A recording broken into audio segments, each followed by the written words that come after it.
Israel की war cabinet ने Iran के खिलाफ जवाबी कार्रवाई को मंजूरी दे दी है, लेकिन इसके बावजूद इजरायल प्रशासन इस वक्त असमंजस की स्थिति में है। पलटवार को लेकर कोई भी फाइनल फैसला नहीं हो पा रहा। क्या वो विकल्प हैं जिन पर नेतन्याहू सरकार इस वक्त विचार कर रही है, जिनके जरिए ईरान पर पलटवार हो सकता है, और चुनौतियां क्या है इस वक्त इजरायल के सामने? वो 5 विकल्प भी मैं आपको बताऊंगी और साथ ही उस चैलेंज की भी बात करेंगे जो इजरायल को रोक रहा है। इसलिए इस वीडियो को आप अंत तक जरूर देखिएगा। लेकिन अगर अभी तक आपने न्यूज़ 18 इंडिया के YouTube चैनल को सब्सक्राइब नहीं किया है तो सबसे पहले YouTube चैनल को सब्सक्राइब कर लीजिए। देखिए, इजरायल पर जब से हमला हुआ है तब से इजरायल के ऊपर एक बड़ा दबाव है, दबाव पलटवार करने का, और इसके लिए वॉर कैबिनेट की बैठक भी हुई जिसमें मंजूरी दे दी गई जवाबी कार्रवाई को। और इजरायल इसे अपना हक भी बताता रहा है कि ईरान के ऊपर अटैक करना, पलटवार करना उसका हक है। लेकिन असमंजस की स्थिति में इजरायल इसलिए है क्योंकि अमेरिका लगातार उसे रोक रहा है।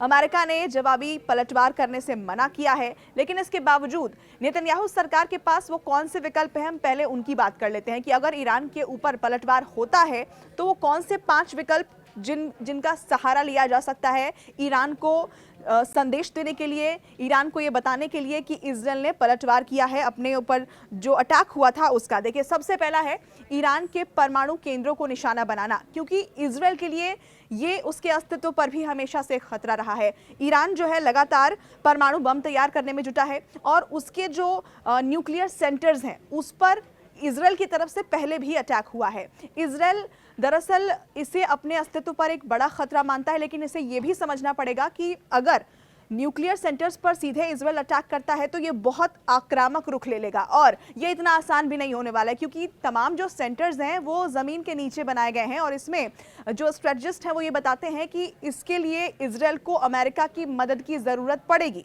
दूसरा विकल्प क्या हो सकता है उसका भी जिक्र कर लेते हैं। दूसरा विकल्प हो सकता है सैन्य अधिकारियों या फिर सैन्य ठिकानों को निशाना बनाना। अधिकारियों और ठिकानों को निशाना बनाने से क्या होगा, इजरायल अपना संदेश भी दे देगा और नुकसान भी यहां पर कम होगा। इसके जरिए सीधा हमला भी किया जा सकता है या फिर साइबर हमले का सहारा भी इजरायल ले सकता है, जिसके जरिए वो ईरान को सीधे ये संदेश दे कि पलटवार हुआ है और साफ साफ एक मैसेज, क्लियर मैसेज ईरान को मिल जाएगा। तीसरा विकल्प है जो हथियारबंद गुट हैं, ईरान समर्थित जो तमाम गुट हैं जिनमें हिजबुल्लाह और यमन के हूती विद्रोही हैं, इन तमाम संगठनों को जिन्हें ईरान ट्रेनिंग देता है, जिन्हें वेपन्स देता है, उन पर अटैक करके इजरायल जो है वो अपना मैसेज क्लियर कर सकता है। इजरायल की तरफ से ये तीसरा ऑप्शन हो सकता है जवाबी कार्रवाई का।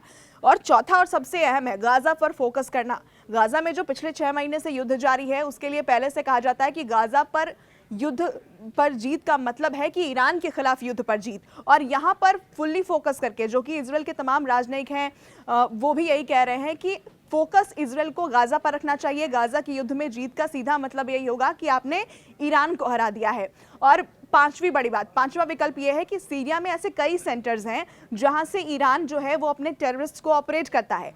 इजरायल पहले भी इन तमाम सेंटर्स पर अटैक करता रहा है और बहुत हद तक ये मुमकिन है कि एक बार फिर से इजरायल सीरिया के इन सेंटर्स पर अटैक करके ईरान को कड़ा संदेश दे।